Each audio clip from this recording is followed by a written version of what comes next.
Hello everyone, welcome to Sanmarga classes.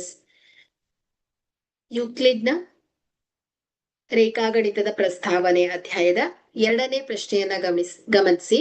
ಗಣಿತಜ್ಞ Thales ಈ ದೇಶದವರು. So ಆಯ್ಕೆ ಎ ಬ್ಯಾಬಿಲೋನಿಯಾ, ಆಯ್ಕೆ ಬಿ ಈಜಿಪ್ಟ್, ಆಯ್ಕೆ ಸಿ ಗ್ರೀಸ್, ಆಯ್ಕೆ ಡಿ ಫ್ರಾನ್ಸ್. ಸೊ ಸರಿಯಾದ ಆಯ್ಕೆ ಸಿ ಗ್ರೀಸ್. ಸೊ ಇಲ್ಲಿ ಥೇಲ್ಸ್ ಅವರು ಪ್ರಾಚೀನ ಗ್ರೀಕ್ ದೇಶದ ಪ್ರಸಿದ್ಧ ಗಣಿತಜ್ಞ. ಸೊ ತತ್ವಜ್ಞಾನಿ ಮತ್ತು ಖಗೋಳ ಶಾಸ್ತ್ರಜ್ಞರಾಗಿದ್ರು. ಸೊ ಇವರನ್ನ ನಾವು ಜ್ಯಾಮಿತಿ ಪಿತಾಮಹರಲ್ಲಿ ಒಬ್ಬರೆಂದು ಪರಿಗಣಿಸಲಾಗುತ್ತೆ. ಸೊ ವೃತ್ತವನ್ನು ಅದರ ವ್ಯಾಸವು 2 ಸಮಾನ ಭಾಗಗಳಾಗಿ ಕತ್ತರಿಸ್ತದೆ ಎಂಬುದನ್ನ ಇವರೇ ಮೊದಲಿಗೆ ನಿರೂಪಿಸಿದವರು. ಓಕೆ, ಸೊ ಇಲ್ಲಿ ಥೇಲ್ಸ್ ಇವರು ಗ್ರೀಸ್ ದೇಶದವರಾಗಿದ್ದಾರೆ. ಸೊ ಹಾಗಾಗಿ ಆಯ್ಕೆ ಸಿ ಸರಿಯಾಗಿದೆ. Okay, thank you.